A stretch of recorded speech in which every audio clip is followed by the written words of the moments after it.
Vamos aqui para o capítulo 3, versículo 1.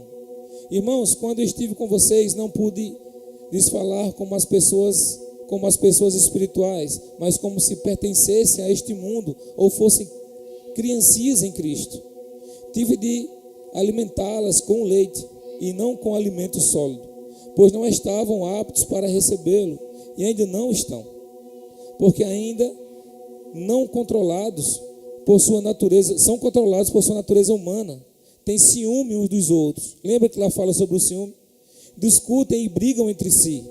Acaso isso não mostra que são controlados por sua natureza humana e que vivem como pessoas do mundo? Quando um de vocês diz, eu sou de Paulo, e outro diz, eu sigo Apolo, não estão agindo exatamente como as pessoas do mundo? Afinal, quem é Paulo? Quem é Apolo? Somos apenas servos de Deus por meio dos quais vocês vieram a crer. Cada um de nós fez o trabalho do qual o Senhor nos encarregou. Então a gente entende que aqueles dons, tudo aquilo que existia, tudo aquilo que eles se movimentavam e tinham os dons, aquilo não era nada. Não era nada, mediante as coisas maiores que eles precisavam viver. Cara, e como a gente tem visto isso em nosso meio? Como a gente tem visto isso em nosso meio? Porque, vez ou outra, a gente se depara com a igreja dividida por coisas pequenas. E olha que a gente não tem essa manifestação de dons, né? Mas vez ou outra aparece alguém, não porque eu sou pastor, não porque eu quero ser pastor, não porque eu sou líder de jovens, não porque eu sou líder de dança, não porque eu sou líder de louvor, não porque a gente já teve isso. A gente já teve isso e, cara, era horrível. Hoje não, glória a Deus. Mas a gente já teve isso. E a divisão, sabe? Doía porque você olha e não sabe o que fazer. Pessoas divididas e dividem tudo. Dividem tudo. Sabe? E quando a gente vem falar relacionado a esse alimento, e a gente tem ministrado sobre isso, esse alimento que a gente, cara, a gente não consegue nos alimentar de um alimento muito mais precioso no Senhor. Então a gente vê situações onde a gente tem realmente falado coisas talvez pesadas para algumas pessoas, mas que é preciso, sabe? O alimento sólido está sendo liberado, basta você comer ele ou não, se alimentar dele ou não, sabe? E quando a gente trata essas situações como igreja, como tem que ser tratado, muitas pessoas, elas não permanecem, sabe? Muitas pessoas se sentem feridas. Talvez você tenha vindo de outra igreja porque foi ferido, porque alguém lhe feriu com algumas palavras, algumas coisas, você não gostou, se sentiu afrontado e talvez humilhado e saiu dali. E como aconteceu aqui algumas vezes. Mas a gente entende que esse é o tempo onde esse alimento sólido precisa ser liberado. Basta você querer receber ele ou não. Porque não dá para ter rodeios. Se Paulo já não rodeava nesse tempo, imagine agora. Imagine agora. Então, quantas vezes você não saiu chateado comigo aqui? Você pode até não falar que saiu chateado, mas quantas vezes você não saiu daqui chateado por alguma coisa que eu falei e lhe afrontou? Mas esse é o tempo onde nós precisamos ser afrontados pelo Espírito Santo e aceitar tudo isso, aceitar essa exortação. Sabe por quê? Porque senão a gente permanece no pecado. Porque essa igreja era uma igreja grandiosa, onde muitas coisas aconteciam lá, sabe? E Paulo tinha muito trabalho com aquele lugar. Que adianta a gente ter uma igreja aqui de 1000 pessoas, onde flui todas as coisas, onde a gente tem profeta que libera profecia e tal, onde a gente tem um profeta que fala da tua vida, fala do teu CPF, eis que eu te digo que amanhã você vai ganhar um carro, e você, glória a Deus, e o povo vindo, vai lá que aquela igreja está dando carro, vai lá, né? Vai lá, e aí o cara, a igreja enche, o anjo vai entregar um carro, o papel vai ser assinado ainda hoje, O anjo está com a caneta. Meu Deus, cara. Que adianta? Que adianta? Porque Deus pode fazer com que a sua causa na justiça saia. Sim, claro que Ele pode. Sabe? Mas não é assim. A gente não se movimenta por isso. A gente não deve se movimentar desse jeito, dentro desse segmento.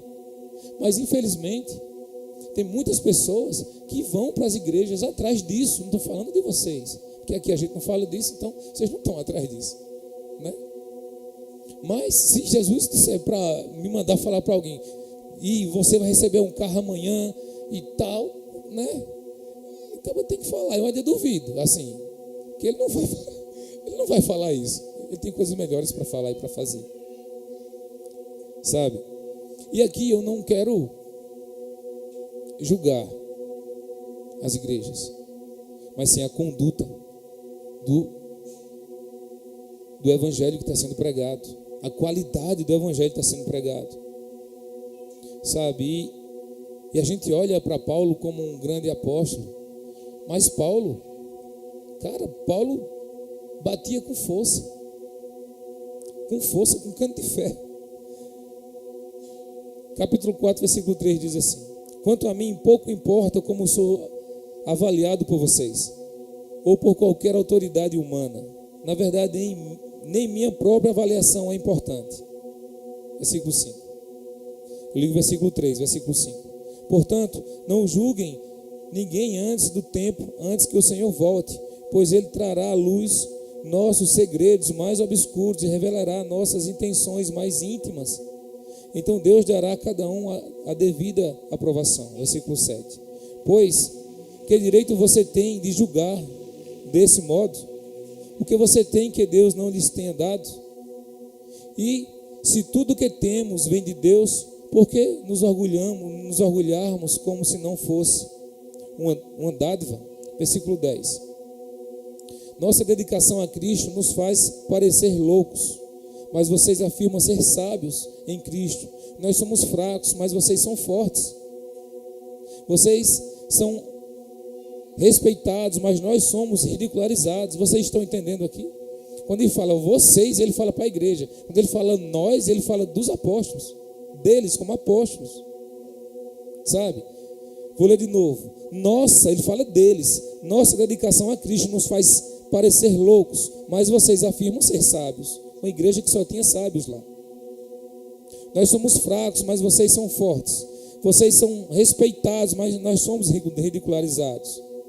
Até agora passamos fome e sede, e não temos roupa necessária para nos manter aquecidos. Somos espancados e não temos casa. Trabalhamos arduamente com as próprias mãos para obter sustento. Abençoamos quem nos abençoa.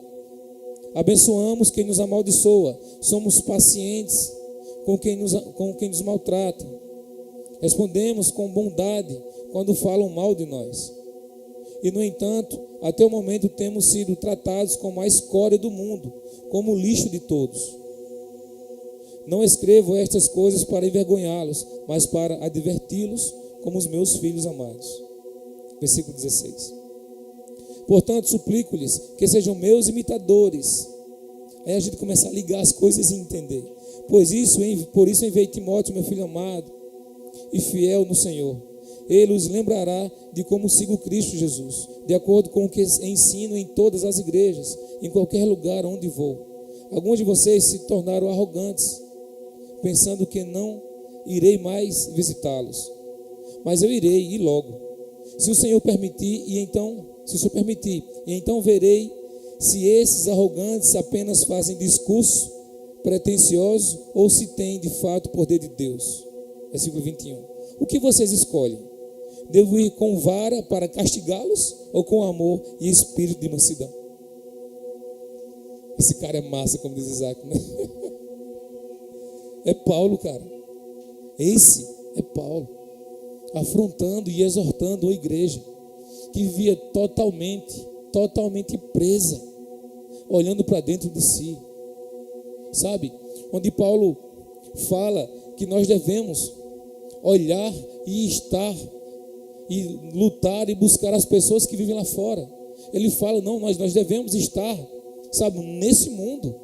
Devemos estar nesse mundo a buscar os idólatras, os assassinos, as prostitutas, os viciados. Nós devemos fazer isso.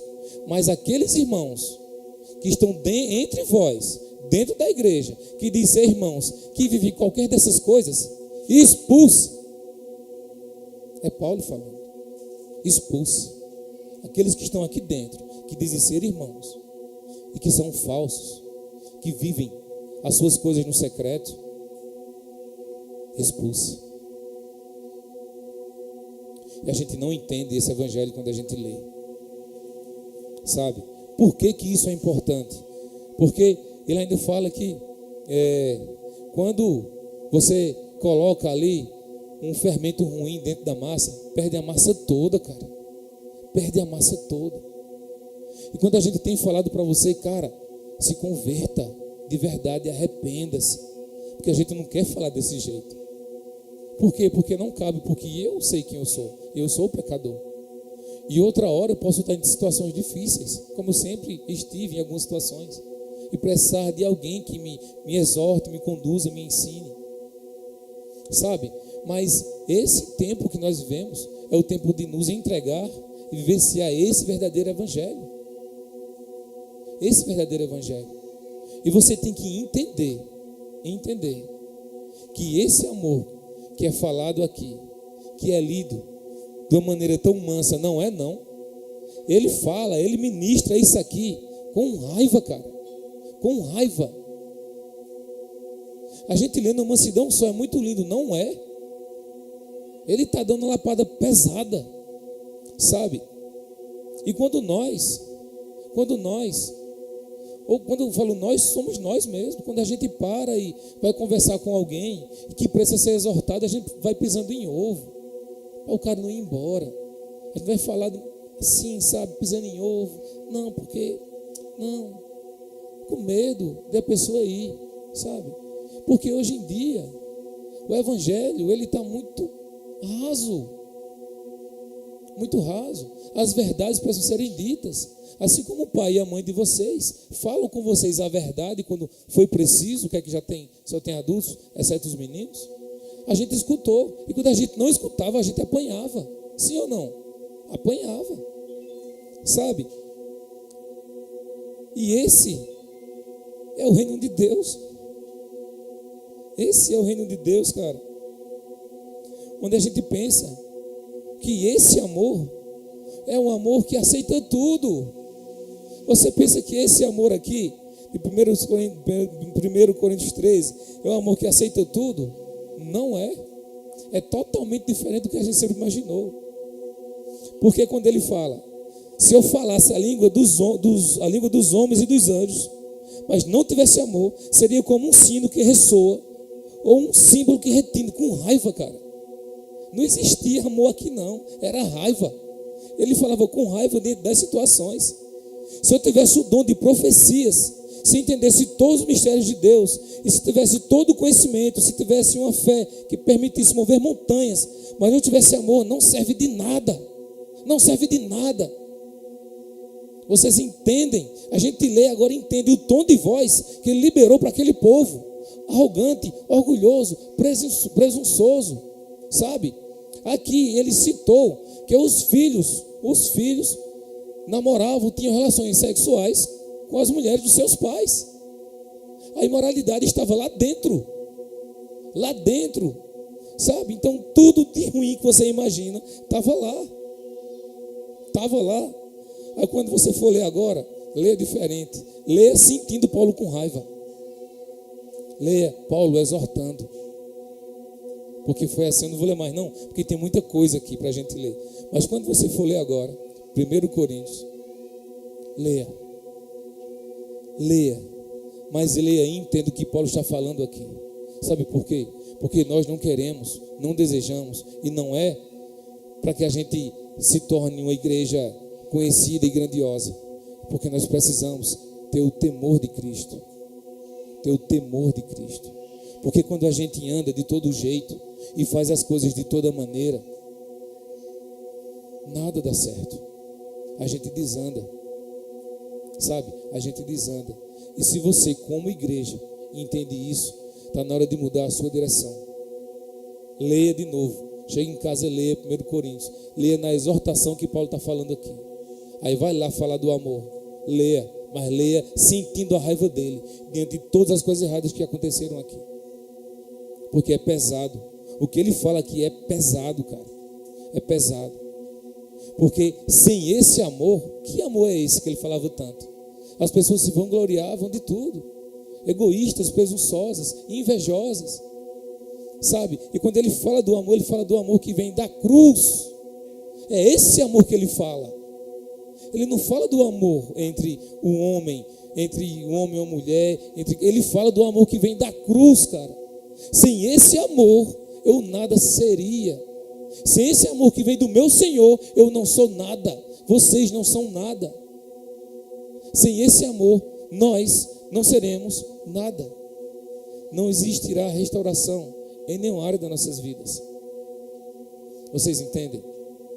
Então esse amor que vem da cruz é um amor que bate de frente com a gente, que diz quem nós somos, que não passa a mão nas nossas cabeças.